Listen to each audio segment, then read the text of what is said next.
From the News Channel 5 Network, this is Inside Politics. Hello, everyone. I'm News Channel 5's political analyst, Pat Nolan. Welcome to Inside Politics. It was billed as the most politically explosive testimony about a U.S. president to be offered on Capitol Hill in Washington since the days of John Dean and Watergate back in 1973. Fired FBI Director James Comey had a chance to tell his story about his 2016 investigation of the elections and Russian interference there, and his relationship with President Donald Trump, who ultimately fired Comey last month. Not surprisingly, reaction to Comey has been rather mixed and split along party lines. Joining us today on Inside Politics are Republican analyst and consultant Steve Gill and Democratic lawyer and attorney and activist Larry Woods. These are two of the best political analysts in the state, and we've asked them to come on and try to make some sense about what's going on up in Washington, if that's possible. Gentlemen, thank you both for joining us. Thanks. Thank you. So there was continuous countdown clocks on the cable news networks. There was wall-to-wall advanced news stories about this. They had analyst panels to tell us about what was going to happen. Larry, did James Comey's appearance and testimony live up to all the hype? Yes. Now, the problem is there are 2 or 3 different versions of hype, depending on whether you're a Democrat or a Republican or an independent. Which bubble you live in, okay. Yes, that's right. But yes, it was a very impressive performance. I thought the senators did a good job pretty much across the board.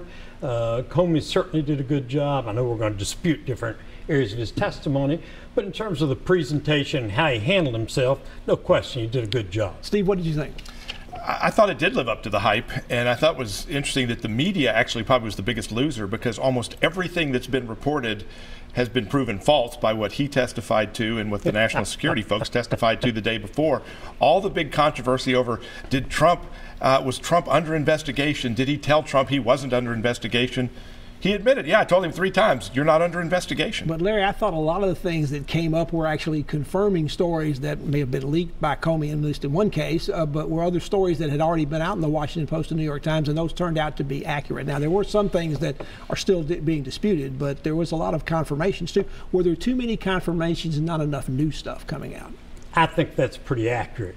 Most of the controversial parts where Mr. Comey, the former director of the FBI, essentially said that he thought the president was committing a crime, without using those words, we've already heard 15 times in the media, maybe from anonymous sources, but it's not a new story.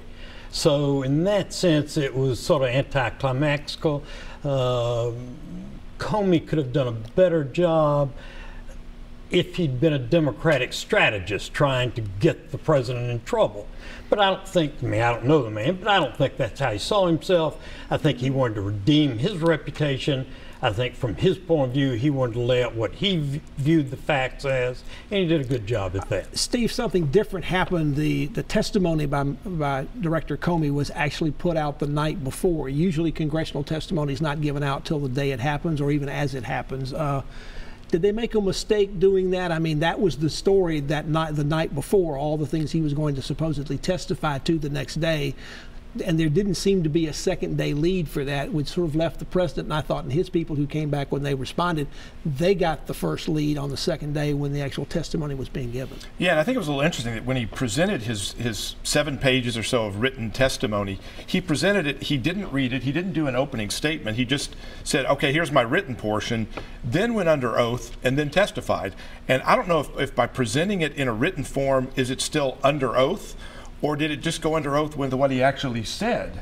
And I think that was a PR media mistake for him to omit reading it out loud. Unless he didn't want it to be under oath. No, I think it'll be under oath when you see the published hearings. But, you know, the half the nation that don't eat, live, breathe politics like us, they don't know what's in those 7 pages. They didn't read it the night before, you know, on the New York Times or whatever website.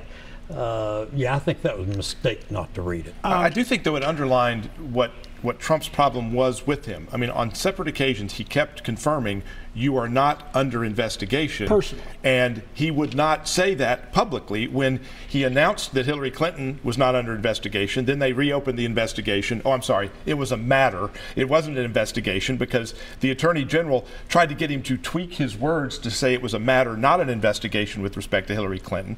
But then they reopened it, and he shut the door again. Why wouldn't he do the same thing for Donald Trump when on 3 occasions he said, you're not under investigation?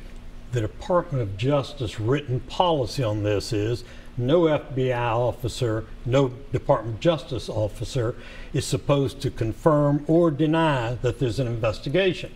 So for the with President Trump, if he really wanted that, President Trump should have said, Mr. FBI Director, I'm reversing the Department of Justice policy. I'm declaring it kaput. I want the FBI to start commenting on whether there's an investigation or not. I want you to call a press release tomorrow.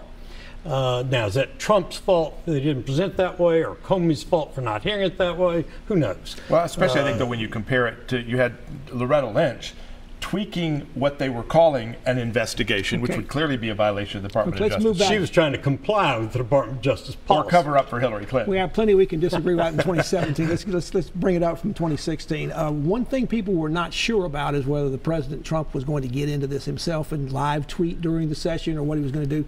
He didn't do anything on Twitter at all on Thursday during the testimony. He didn't speak to the media much in the hours after that. What kind of staff work had to be done to keep the phone away from him so he wasn't tweeting during all that? I think he has casts on his thumbs today. I think they broke his thumbs to hold him from doing it. Handcuffs. Is this a sign, Larry, that he's beginning to learn that maybe being presidential and above the fray is maybe not a bad idea at times? Maybe. If he is, he'll start doing better with the general public. You know, his base, the 40% or so that's his base, they love the tweets. The independent voters, which are what he's got to talk to if he's going to run for re-election, they don't like it so much. So if he'll start not tweeting, he'll start doing better in the polls. I can't say I like that a lot, but I want our nation to do well. Steve, I want him to be more presidential. Steve, do you think there's a tweet storm about this somewhere in the not too distant future, some Saturday or Sunday morning, and suddenly this sort of comes out and he sort of finally vents? Yeah, I see some advantages to why he tweets. I mean, he dominates the news cycle with a single tweet. I mean, he can turn the news in his direction. He can, and sometimes it's good, sometimes it's bad. But he has the capacity to affect the news cycle in a way that nobody's ever done before with the tweets. Again, sometimes it's good, sometimes it's bad, but it always moves things in a different direction in the media.